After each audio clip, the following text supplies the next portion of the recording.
수요 말씀 묵상. 오늘은 6월 3일 26년입니다. 함께 기도하시겠습니다.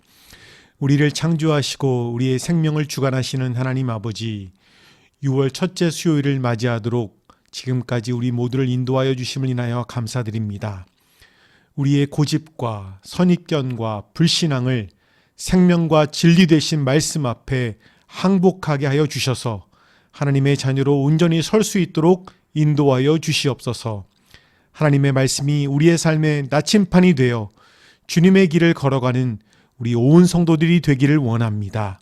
오늘 말씀을 통해 역사하실 하나님을 찬양하며 예수님의 이름으로 기도합니다. 아멘. 오늘의 말씀은 요한일서 5장 13절부터 21절까지의 말씀입니다. 함께 세번역 성경으로 읽도록 하겠습니다. 나는 하나님의 아들의 이름을 믿는 사람들인 여러분에게 이 글을 씁니다. 그것은 여러분이 영원한 생명을 가지고 있다는 것을 알게 하려는 것입니다. 우리가 하나님에 대하여 가지는 담대함은 이것이니 곧 무엇이든지 우리가 하나님의 뜻을 따라 구하면 하나님은 우리의 청을 들어주신다는 것입니다. 우리가 무엇을 구하든지 하나님이 우리의 청을 들어주신다는 것을 알면 우리가 하나님께 구한 것들은 우리가 받는다는 것도 압니다. 누구든지 어떤 교우가 죄를 짓는 것을 볼 때에 그것이 죽음에 이르게 하는 죄가 아니면 하나님께 간구하십시오. 그리하면 하나님은 죽을 죄는 짓지 않는 그 사람들에게 생명을 주실 것입니다. 죽을 죄가 있습니다. 이 죄를 두고 간구하라고 하는 말이 아닙니다. 불의한 것은 모두 죄입니다. 그러나 죽음에 이르지 않는 죄도 있습니다. 하나님에게서 태어난 사람은 누구든지 죄를 짓지 않는다는 것을 우리는 압니다. 하나님에게서 태어나신 분이 그 사람을 지켜주심으로 악마가 그를 해치지 못합니다. 우리가 하나님에게서 났다는 것을 우리는 압니다. 그런데 온 세상은 악마의 세력 아래 놓여 있습니다. 하나님의 아들이 오셔서 그 참되신 분을 알 수 있도록 우리에게 이해력을 주신 것을 우리는 압니다. 우리는 그 참되신 분, 곧 하나님의 아들 예수 그리스도 안에 있습니다.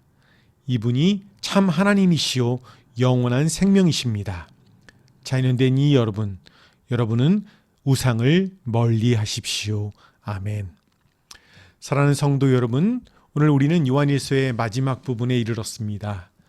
요한은 이 편지를 기록하면서 계속해서 성도들에게 중요한 것을 반복해서 말씀해 오고 있었습니다. 너희는 하나님의 자녀다. 진리 안에 거하라. 서로 사랑하라. 예수님을 믿으라. 그리고 마지막에 와서 이 모든 말씀을 하나의 단어로 정리합니다. 확신입니다. 오늘 본문에서 반복해서 등장하는 표현이 있습니다.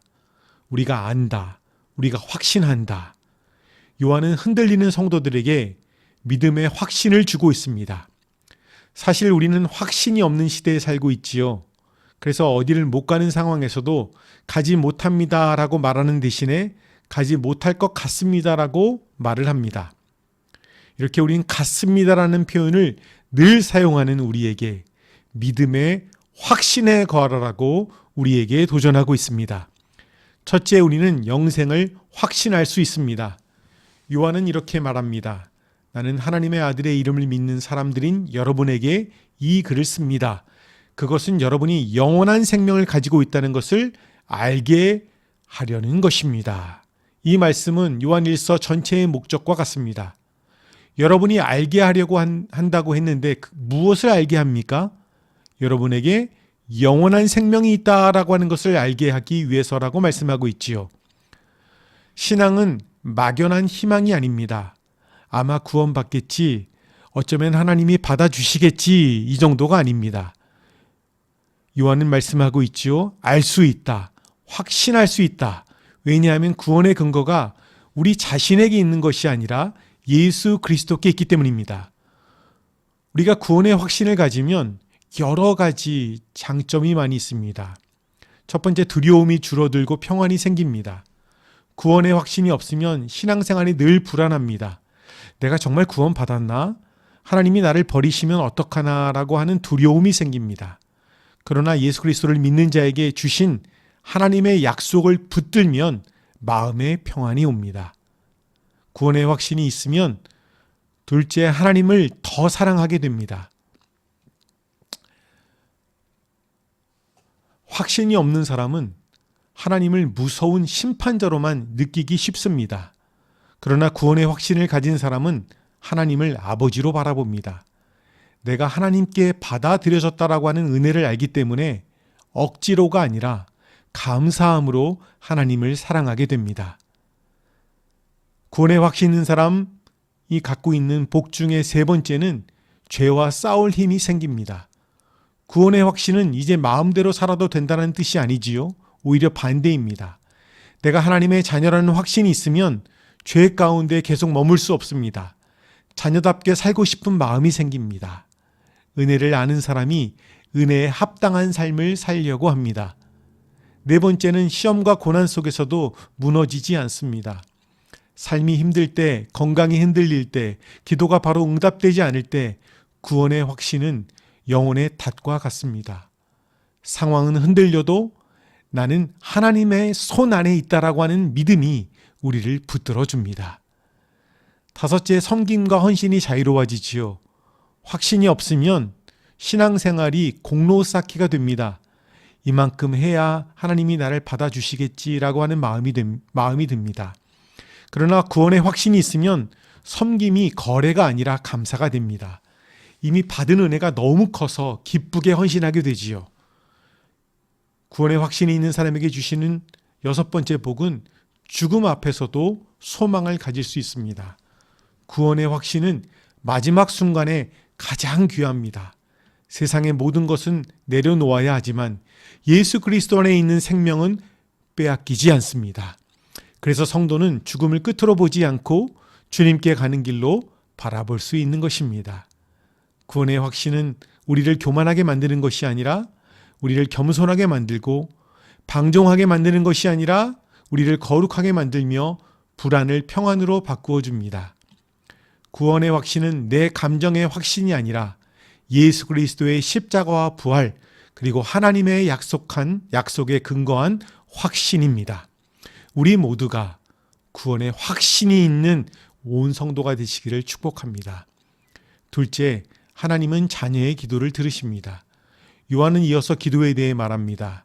우리가 하나님에 대하여 가지는 담대함은 이것이니 곧 무엇이든지 우리가 하나님의 뜻을 따라 구하면 하나님은 우리의 청을 들어주신다는 것입니다. 여기서 중요한 단어는 담대함이지요. 우리는 하나님 앞에 두려움이 아니라 담대함으로 나갈 수 있습니다. 왜냐하면 하나님은 우리의 아버지이시기 때문입니다. 또한 성도는 하나님의 뜻대로 담대히 기도해야 합니다. 기도의 능력은 내 소원 자체에 있는 것이 아니라 하나님의 뜻 안에 있습니다. 기도할 때 우리는 하나님께서 성도의 기도를 들으신다라고 하는 그 사실을 확신해야 합니다. 응답의 방식과 시간은 하나님께 맡기되 우리는 하나님이 우리의 기도를 들으신다는 확신으로 기도해야 합니다. 또한 죄를 범한 형제를 위해 기도해야 합니다. 형제의 죄를 볼 때 정죄보다 먼저 중보하고 비난보다 먼저 사랑으로 하나님께 아뢰어야 합니다. 모든 불의는 죄입니다. 그러나 회개하는 자에게는 하나님의 긍휼과 회복의 길이 열려 있습니다. 결국 오늘의 본문은 우리에게 이렇게 권면합니다. 구원의 확신을 가진 성도는 자기 자신만을 위해 기도하지 않고 하나님 뜻 안에서 담대히 기도하되 넘어진 형제를 위해 사랑으로 기도한다라고 우리에게 말씀하고 있습니다. 신앙은 혼자 가는 길이 아니라 함께 가는 길입니다. 사랑하는 성도 여러분, 우리는 기도하면서 낙심할 때가 있습니다.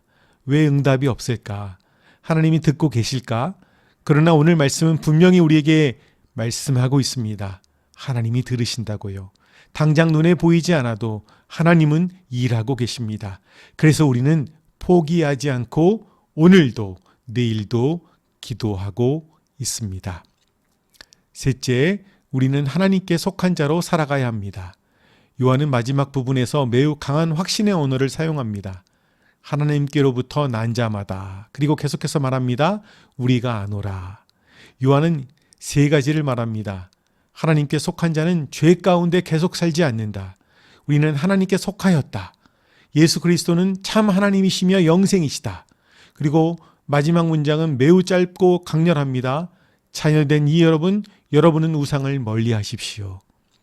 요한일서의 마지막이 왜 갑자기 우상 이야기로 끝날까요? 결국 모든 신앙의 싸움은 무엇을 하나님보다 더 사랑하느냐의 문제이기 때문입니다. 우상은 단순히 절하는 형상만이 아니지요. 하나님보다 더 의지하는 것, 하나님보다 더 사랑하는 것, 하나님보다 더 마음을 빼앗기는 것, 그것이 바로 우상입니다. 사랑하는 성도 여러분, 우리 마음에도 우상이 들어올 수 있습니다. 돈이, 자녀가, 성공이, 인정과 세상 염려 등이 하나님의 자리를 차지할 수 있습니다. 그래서 요한은 마지막까지 지켜라 라고 말씀하고 있습니다. 신앙은 끝까지 지켜내는 것입니다. 그래서 우리는 이렇게 기도합니다. 주님, 우리의 마음이, 저의 마음이, 마음의 중심이 오직 하나님만 향하게 하여 주시옵소서. 오늘의 말씀은 요한일서 전체를 정리하는 말씀이지요. 우리는 영생을 확신할 수 있어야 합니다. 우리 모두가 구원의 확신을 가지고 매일매일 주님 안에서 기쁘게 승리하는 우리가 되기를 원합니다. 하나님은 자녀의 기도를 들으십니다.